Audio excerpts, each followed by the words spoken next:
if you're a man and you are expressing an emotion and you're bearing that emotion is going to cause harm, not only in your relationship, but literally, physically, you're trapping the emotion. Emotion is simply just an indicator of information that is supposed to come in, heighten your awareness of the fact that you're thinking and feeling something that is not in alignment with who you are, where you want to go, what you want to do, or it is bringing in emotion saying you're 100% aligned with who you are, meaning you're happy and exhilarated in that moment and that you should continue to express yourself that way. Welcome to the InPowered Life Podcast, a space dedicated to spreading the message that you have the power within to create everything you seek. So if you're ready to enroll in a new kind of higher learning, the kind that leads to true personal freedom, then hang here with us. We're your hosts, Rudi and Aniston Riekstins, and this is the InPowered Life. Welcome to the InPowered Life Podcast. My name is Rudi Riekstins. I'm your host, and I want to start off by just acknowledging you and saying thank you so much for joining us here today. I have an incredible conversation that I want to share with you based on two experiences that Aniston and I have recently had. And we think that what we're experiencing out in our communities are microcosms of what is happening out and inside the world at large. And if we can learn from what we're experiencing and apply those to our lives, well, then we can carry the potential of creating that shift and or that change. You know, I have recently hosted a men's retreat called the Integrated Man, and we brought a group of incredible, like-minded men together. And we spent 3 days pouring into these men and giving them experiences and then layering tools and then giving them additional experiences, all to further reinforce the version of who we get to be when we leave. And I walked away with some unbelievable insights from this men's retreat. Aniston then hosted the Rooted Woman Retreat that just ended this past weekend. And the two of us were sitting down talking yesterday after the events of what were my greatest takeaways. What did I see that the men showed up expecting?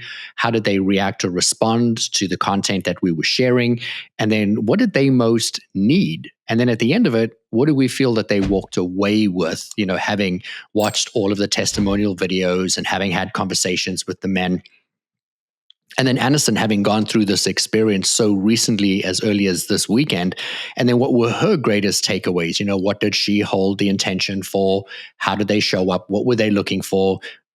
How did they react to respond to the information that was put in front of them? And then, you know, what was really the transformation that they had walked away with? And I kind of want to share a little bit of some of these experiences of what we had experienced so that you could start to ask the questions.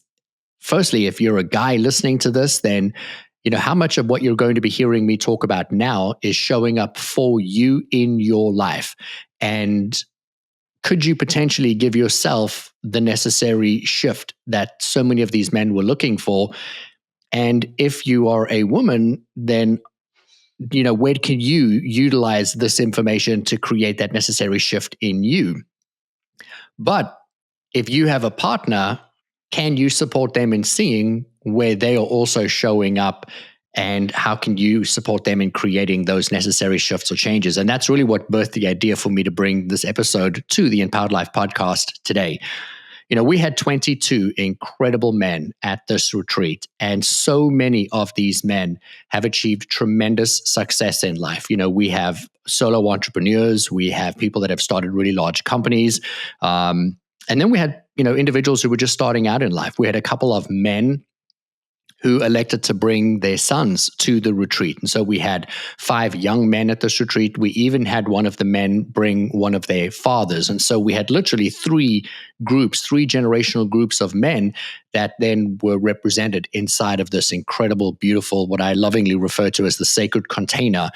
And we poured into these men, as I had alluded to in the very beginning of today's episode, with very specific tools and skill sets. And my process is to go deep and to go deep very, very quickly. And so we move past the surface level, you know, hello, how are you? Who do you want to be? And we get right into the root cause of, you know, what is holding you back? What is the life that you want to be living? And throughout this process, I'm giving very specific tools and techniques that are being taught so that in the very next session, we put men in situations where they now need to, unknowingly to themselves, utilize some of the tools that they literally just learned moments ago. And so this is around creating not only a formula that they can apply, but then giving them the process of integrating this information, hence the word, the integrated man, so that they remember the tools. Because it's one thing to have tools, but it's something else altogether to utilize these tools. My biggest takeaway from the Integrated Man Retreat was that regardless of age, regardless of title, regardless of stature, meaning we had men who are independently wealthy, very successful, and then we have young teenagers who are just starting out in life, and yet they all had this one common theme. They all deeply wanted to heal. They wanted to connect with the men that were around them. They wanted to feel like it was safe for them to be themselves, safe to be vulnerable, safe to express themselves. And for so many of us, and I know that this is true for me, we're taught that there is a certain way that a man should be and or behave, and then that is the sign of strength. And for me, it was you had to know who you were. You had to be decisive. You couldn't question yourself. You couldn't really show too much emotion. You couldn't be too much or too little. You just had to be the right amount of manliness. And when we had these men show up at the Integrated Man Retreat, they showed up as the version of the man that they thought everybody in the room wanted them to be. And over the course of the first evening, we started to see the dismantling. But by the next day, everybody had kind of put down that version of who they were showing up as in every other room, and they started showing up authentically just as themselves. It was in the sharing of what were their biggest triggers, the things that made them feel like they weren't good enough, that they weren't worthy. I heard men talk about how they were told to not allow their feelings to come through. I have a memory that I feel inclined to share. Walking out of a store when I was a kid, I must have been maybe 8 years old, and I was upset because my brother had done something to me, and in the store, like picking on me, and I had said stop, and he didn't stop, and so I kept saying stop, and then eventually I lost control of my emotions, and I was crying, and my mother dragged me out of the store. And I remember her kneeling down and looking at me, and in front of all the people on the busy sidewalk, my mom yelled at me and said, "You need to pull it together. Cowboys don't cry." And I still remember at that age thinking, I don't even know what the heck that means. I'm from South Africa. Like, we don't have cowboys. I didn't have a point of reference. I was like, cowboys don't cry? Where's the cowboy? And she kept repeating it, cowboys don't cry. And essentially was teaching me that I wasn't to show emotion, and that I was to be stoic in nature. And that if I was stoic in nature and I buried my emotions, then somehow I was more of a man. And so I learned that pattern of behavior to be a man. I remember in my beginning of my relationship with Aniston, she would say to me all the time, you don't express your emotions. Like you keep your emotions to yourself. You also don't make a lot of sounds, meaning like just sounds in general. And unless I was specifically speaking or saying something, it would be the only time that you would hear me express any form of sound, even if it was, a pain or an ailment or something that had come up. It would be like I would try and suppress it rather than express it. What I noticed in this room was that so many of these men were suppressing not only their emotions, they were suppressing their experiences, and they were suppressing the version of who they organically, naturally wanted to be. I have a process of taking men not only to find and to see the value and the meaning in all of what has been their life experience, but to then use that information to turn around, teach, uplift, and inspire the people that are around them. Now, this is true for men and or for women, but I'm speaking specifically now into the Integrated Man Retreat and what it was that I had experienced. And so I started asking men, like, what were your experiences? What happened? How did it make you feel? Where's the value and the meaning and the lesson in these opportunities? And that was really where the beauty came out, because so many of these men had had experiences and had suppressed their experiences and made it to feel like that was okay, that that was acceptable, and that that should be something that um, shouldn't be talked about or even thought about, and that it has no bearing on who they are today. When we were able to look at the things that they were experiencing in their day to day, meaning what's happening in their lives, how do they feel about themselves, that same emotion of what they buried years ago is the same emotion that they're feeling today, meaning they thought that they've put an experience behind them, but that same experience was still showing up every single day. And it was showing up in their marriage. It was showing up in their business. It was showing up in their business relationships or in their personal relationships. And yet the situation was different. The end result continued to play out every single day inside of their lives. The most common theme that I saw inside this entire experience was that men were deeply craving intimacy from other people. And it wasn't about intimacy with necessarily just their partners, but just intimacy in general.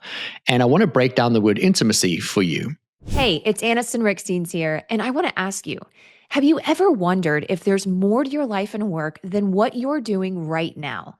What if I told you that the universe is hiring and you were born to fill a role that will bring you true purpose and success? In my new #1 best-selling book, The Universe is Hiring, Discover the Role You Were Born to Fill, I'm going to show you exactly how to step into that role. This isn't just a book full of inspiration. It's a roadmap to help you start shifting into a more fulfilling life right now. You'll get clear on your unique purpose, learn how to align with your strengths, and take actionable steps towards the career and life that truly light you up. If you're ready to make a change and start living the life you were meant for, grab your copy today. Available anywhere you buy your books online or click the link in the show notes. Intimacy is not the sexual relations you have with someone. It is allowing people to fully see you, to be exposed, to be open, and to be vulnerable. You know, we're all seeking, at the end of the day, connection. And the only way to create connection is through a vulnerability. And when you have vulnerability, you're creating intimacy. And intimacy is in to me, you see. And these men have not been taught, the majority of men have not been taught to allow people to see them. And it is only in allowing people to fully see you that you create the space to heal. And then you allow the space for other people to see what does real strength look like. You know, for the longest time, and I'd alluded to this, that I believe that a man should be stoic, a man shouldn't have emotion, that a man should always know the answer to everything, a man should always be right. He needs to sit down in a restaurant and be able to tell very quickly, this is what I'm having, this is what I'm doing. And that was a sign of strength. And never to really question, who am I? What do I feel like today? What do I want to do today? How do I want to show up? Oh, you know, here are my emotions. Here's why I feel this way. Where do they come from? None of that fit into what my ideals were of what is a man. And so to be able to create a space where men can be in their emotions, when they can feel who are they today, who were they, what led them to be who they are today, and then to be able to communicate that, literally communicate that with people that are around them, was the most beautiful and generous gift. I start every single interaction that I have, with saying that I love you. And I end and close my experiences with I love you. My signature in my email that I send to corporate clients says, with love, Rudi, because I'm constantly wanting to give permission to people to use love. I believe we are love, we come from love, and ultimately we're an extension of love. And that anytime we're not acting in accordance with that love, we're not being our authentic selves. Well, you see, what I saw this weekend was that when I used the words, I love you, to start the opening of the Integrated Man Retreat, a lot of these men looked at me like, oh, what did we sign up for? Who is this guy? Why did he just use the word love to a man? And here's what's beautiful. Halfway through the weekend, we started hearing words like, I love you. And then eventually there was hugging and the man double tap on the back. and eye contact and real vulnerabilities. And by the end of the weekend, people were saying their goodbyes with, I love you, man. Oh my gosh, I love you. And I noticed it again and again and again. I have obviously stayed in touch with so many of these men, and we see the messages go back and forth on social media. And I recently hosted a video call where a number of these men were on the video call. And I had other people who were not at the retreat on the video call. And as soon as the men who recognized themselves from the retreat saw themselves on this video call, I saw the messages come into the group chat saying, oh, hey, man, it's me. Da, da, da. I love you, man. I love you, brother. And the I love yous continue to go back and forth. I share this with you because I do a lot of work inside of corporate America. And some of my work is with high-performing sales teams. I work with people that are international. So there are very different personalities, very different upbringings, very different ways of being. And the one common theme that I've noticed every single time is that the men are deeply craving vulnerability. And that when I, in a corporate setting, give people permission to use words like I love you, that it's the men that actually adopt this first because they are desperate to feel. They are desperate to be seen. They are desperate to heal and to be able to connect with the men that are around them just as human beings. Something that was so beautiful about both the men and the women's retreat was that at no point in time did we say, this is so-and-so title, here's what they've achieved in life. We didn't even give them an opportunity to do an introduction about who they are and where they're from. We intentionally allowed all introductions to be through sharing of experiences. And I don't want to give away what the experiences were in the event that somebody listens to this and they decide to attend one of these events. But it was crafted and curated experiences that showed people versions of themselves, of who they could be or what life would look like if they didn't create a shift or a change. And then we got them to literally share what was their experience, where did they go? And this was where the beauty came out. I cannot even count how many times men vulnerably, beautifully, and I'm going to use the word powerfully, cried, where they expressed emotions and just said, wow, I've really had this thought, or I've had this feeling, or I've never shared this with anybody, and then allowed themselves to have these external, visceral experiences. I saw fathers hugging each other, beautifully hugging each other, with hugging the father hugging their son, or the father hugging his son and grabbing his father, and having this beautiful family dynamic of generational healing where they were crying around one of the healing moments, one of the healing conversations that they'd never thought to have in the past, and giving permission that this is okay to be able to do this. And what I love so much about this is, yes, this is a weekend. Yes, it is curated, but the thoughts, the conversations, the crying, the breakthroughs, they're all real. And they're giving the seed permission, meaning planting the seed for these men to go home and to continue doing this work. And if we can do it in a room with men where we feel the most judged, what does it look like when we do this at home, where we're not getting the judgment, where we get to be the example of what does it look like? And that seed begins to germinate. And as it germinates, it grows. And as it grows into something completely new and something completely different. So many of these men were desperate for tools to learn how to take back control, how to be able to express. We were teaching very specific tools on how do you actually communicate as a man to your partner? How do you ask for what it is that you want? How do you communicate when your feelings are hurt? How do you communicate in a way that you don't create hurt feelings? What is the terminology that you use? What are the frame structures?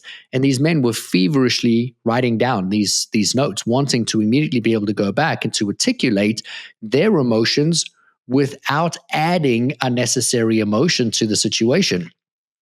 But the greatest takeaway for me from that was that the men realized that they actually are allowed to communicate their emotions to their partners in business, not just in relationship. and also then to their children and to their parents, to be able to say, what you said made me feel this way. Is that how you wanted me to feel? And that is just a simple example of a sentence structure that is missing in so many relationships. When I say this and you say that, it makes me feel like this. Is that how you wanted me to feel? And so many men being like, gosh, like I didn't realize that I could speak up that way. I didn't realize I could say that. And I want to challenge you as you listen to this, that if you're a man and you are expressing an emotion and you're bearing that emotion is going to cause harm, not only in your relationship, but literally, physically, you're trapping the emotion. Emotion is simply just an indicator of information that is supposed to come in, heighten your awareness of the fact that you're thinking and feeling something that is not in alignment with who you are, where you want to go, what you want to do. Or it is bringing in emotion saying you're 100% aligned with who you are, meaning you're happy and exhilarated in that moment and that you should continue to express yourself that way. Either way, you're supposed to allow the emotion to come in and then allow the emotion to pass. Emotion is just a chemical interaction that lasts 60 seconds unless you choose to continue to feel that. When we trap emotion, that is when we express it again and again and again, and it becomes unconscious and it becomes a way of being. And that's when we start to react negatively with compounded emotion. And that's when somebody just loses it one day because they've got all of this suppressed emotion that just bursts out. But we can stand in our truth and in our power and be able to communicate beautifully, vulnerably, without holding this emotion in, and just being able to communicate it from a vantage point of expressing, here's how we're feeling, here's why we're feeling that way, and now how can we find resolution? And the more that we do that, the more we clear up any misconceptions. This is obviously where so many relationships are broken down, because people fail to communicate their position and to ask other people for their position, because now we're looking at two different vantage points, and that's where you are able to meet in the middle and create some healing and create some growth. When Aniston got back from the women's retreat yesterday, and I said to her, I'd love to know, what were your takeaways? What did you hold a vision for? How did they react or respond? And then what do you think was the greatest thing that these women really took away from this sacred space? And Aniston sat for a moment in contemplation, and she responded and she said to me, they deeply wanted connection. She mentioned that so many of these women that had shown up were in partnership with somebody else, meaning they're in a relationship. They were either married or long-term relationships.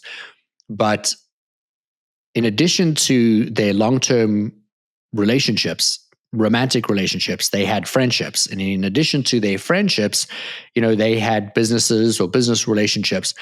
And still so many of them felt alone.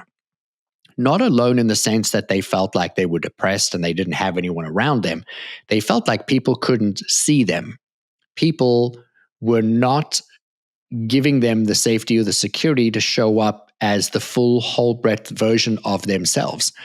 And I share this with you because it's exactly what we experienced with the men, just from a completely different approach. So many of the ladies were saying that they have tools, they have awareness to tools, they've been reading books, they have understanding, they know what they need to work on or where they need to work on areas of their lives, but they weren't showing up fully as themselves. On day one, they were a little standoffish. On day two, they started to put down the masks, and we saw the same patterns and the same shifts. But the most beautiful transformation came when these women were no longer trying to be something. They were themselves. Aniston had a number of women come up to her and said that the greatest gift that they gained from the weekend was being able to watch someone mirror back to them, what does it look like to be in their power and in their truth and in their authenticity 100% of the time. Meaning at no point did Aniston try and be who she was. She hosted this retreat with Yvonne Varady, her dear friend, and the two of them could not be more different from each other. Complete polar opposites, chalk and cheese. And yet they both stood beautifully, firmly in their truth, in their authenticity. Aniston wasn't trying to be like Yvonne, and Yvonne was not trying to be like Aniston. They showed up as themselves. Aniston was doing a training and spoke into my gifts, talents, and abilities are, and then articulated what they were, and then took the entire group through a process of being able to connect to their group, their truth, their authenticity, so that they could see how do they show up in every room versus what should they be showing up in every room as. And so many of the women said, I've never heard a woman stand up and claim her gifts, her talents, and her abilities. And it was beautiful. It was beautiful to be able to see that. But the most beautiful part of this really came when the women from the retreat themselves started showing up as their full expressed selves, speaking into their truths, their talents, their passions. And the connection that was missing so much with these ladies before they arrived was not so much the connection with their partners or with their friends or with their family or with their work relationships. It was the connection with themselves.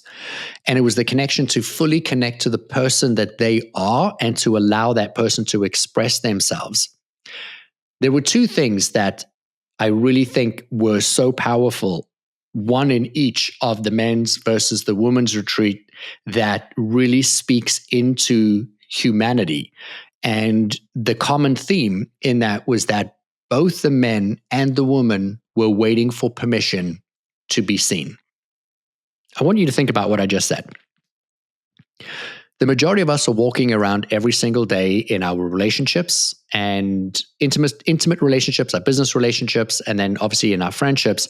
And we're walking around as versions of ourselves, so many of them suppressed. And then there is a part of us that is yearning to come out, that only can we be the full expression of who we are when we allow that version of us to be seen.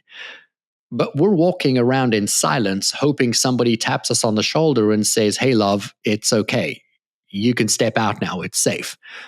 And that safety is curated, yes, in events like the Rooted Woman and the Integrated Man. But you can give yourself that permission, and you can give yourself that permission today. The most beautiful thing about life is that you have come here fully planned and prepared to be who you ultimately came here to be.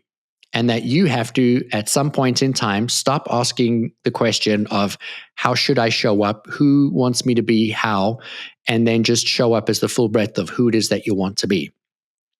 When I work with leaders, and I'm typically working with leaders of large organizations who have a lot of employees and are creating great impact in their businesses, I remind them that only when they fully show up as their self, not as the leader they think they need to be, not as the person they think their customers want them to be, but they just show up as their self, all their quirks, all their talents, all their abilities, and they just show up as the full expression of themselves. Only then can they align with the true success that is waiting for them. And every single one of us has a very unique path. We have a very specific journey, but we need to be able to align to that version of ourselves.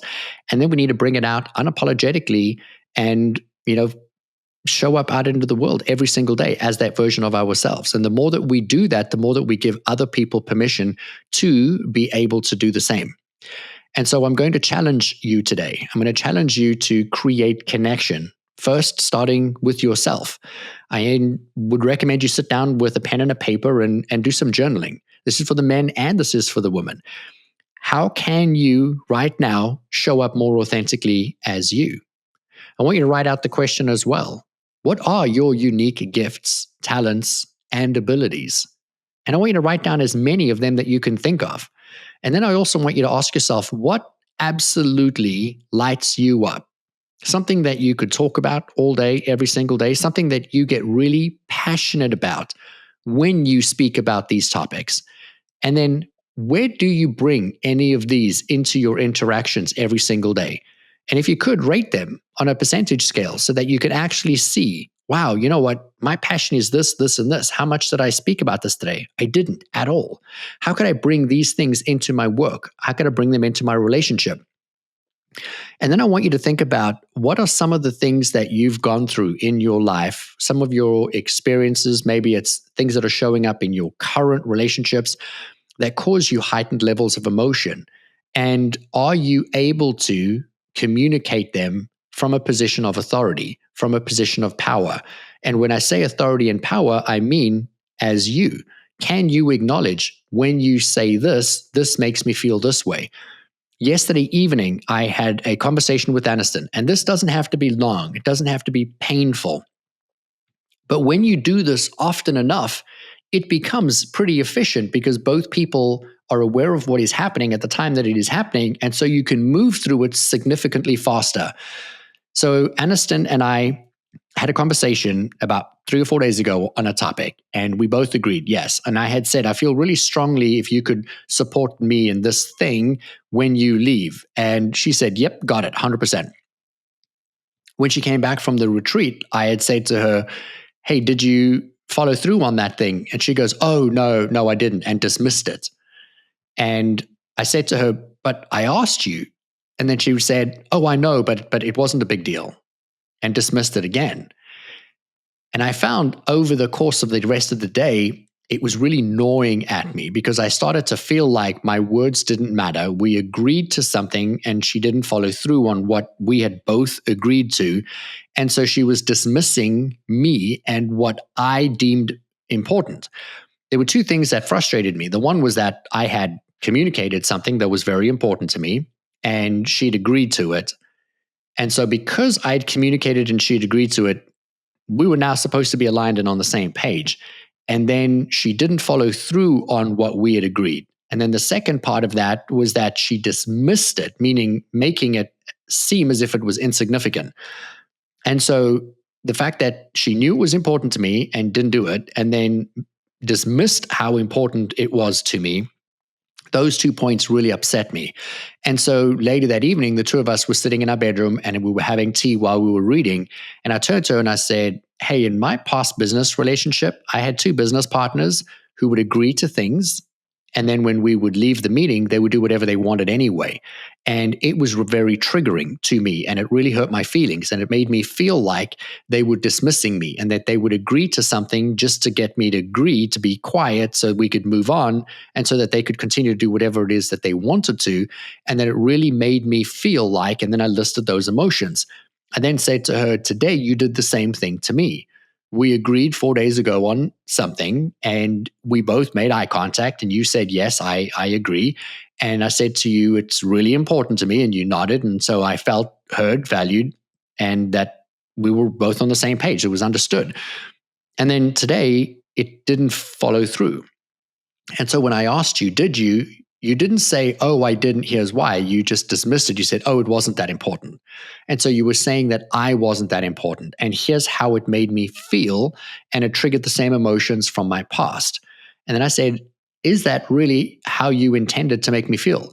And this is the beauty. That conversation was a 30-second opener. And then she turned around, she goes, oh my gosh, I'm really sorry. That's not how I intended. This is how it actually happened. And I shouldn't have dismissed it. I was just trying to, in that moment, tell you I didn't get to it and I shouldn't have dismissed it. Here's really what happened. And I did agree that it was important, but I wasn't able to for this and this reason. And so we cleared up a misconception almost immediately. And the total conversation couldn't have been longer than 2 minutes. We carried on sipping tea, carried on reading, but there was a change. That change was that I no longer held frustration and resentment for a situation. Far too many people, men and women, are going into all different areas of their lives where they're having experiences, they're feeling emotions, but through their past experiences and through their lives, they are suppressing not only themselves, but they're suppressing their feelings. They're suppressing the things that they want to say or the way that they want to show up or who they want to be because they are fearful of how other people are going to react and respond. But when we strip all of that away and we come to the fundamental basics of what every single person is looking for, the men were so deeply looking for connection. Men wanted to be able to say, I love you, and give permission to feel love, to give permission to love. And then also the woman wanted to have deep, meaningful connection, not only with the women that were around them, but with themselves. And to be able to stand in their knowing, in their truth, in their power, unapologetically as them, knowing there's no shame, no judgment, just truth, their authenticity. And if we could all show up a little bit more like that in our everyday, what kind of relationship would we have, first and foremost, with ourselves, and then with the people that are important to us? And then if we constantly showed up like that, and we did that with our family, so our children would learn from it, we did that, and our parents would be able to learn from it, then our friends would learn from it, then our work environments would learn from it, where would we be? I'm constantly reminded with all the incredible guests that I interview on the InPowered Life podcast, almost every single one of them inevitably at some point in time turn around and say their greatest success only ever came when they started to show up as themselves, completely, unapologetically themselves. Could you show up unapologetically as yourself today? I hope you do the journaling exercise prompts that I gave you. I would love to hear from you so that if something that you heard in today's episode really resonates with you, maybe you want to know a little more about something that I touched on and you want me to dive deeper, send me a message. I would love to be able to dive into some of these topics a little more. And if there is a little somebody in your life that you know could benefit from getting a permission slip to show up as their authentic self, I want to challenge you to post this today to them, share it, and help spread this incredible message of love out and in the world. I love you so much, and I look forward to catching you in the next episode of the InPowered Life Podcast. Till then, I'll see you soon. If you enjoyed this episode, please subscribe so you don't miss out on future content. And we would love your support in leaving us a review wherever you listen to your podcasts. Make sure to check the show notes for more information on how you can find us online and on Instagram. Now go create an amazing day for yourself, and we'll see you again soon.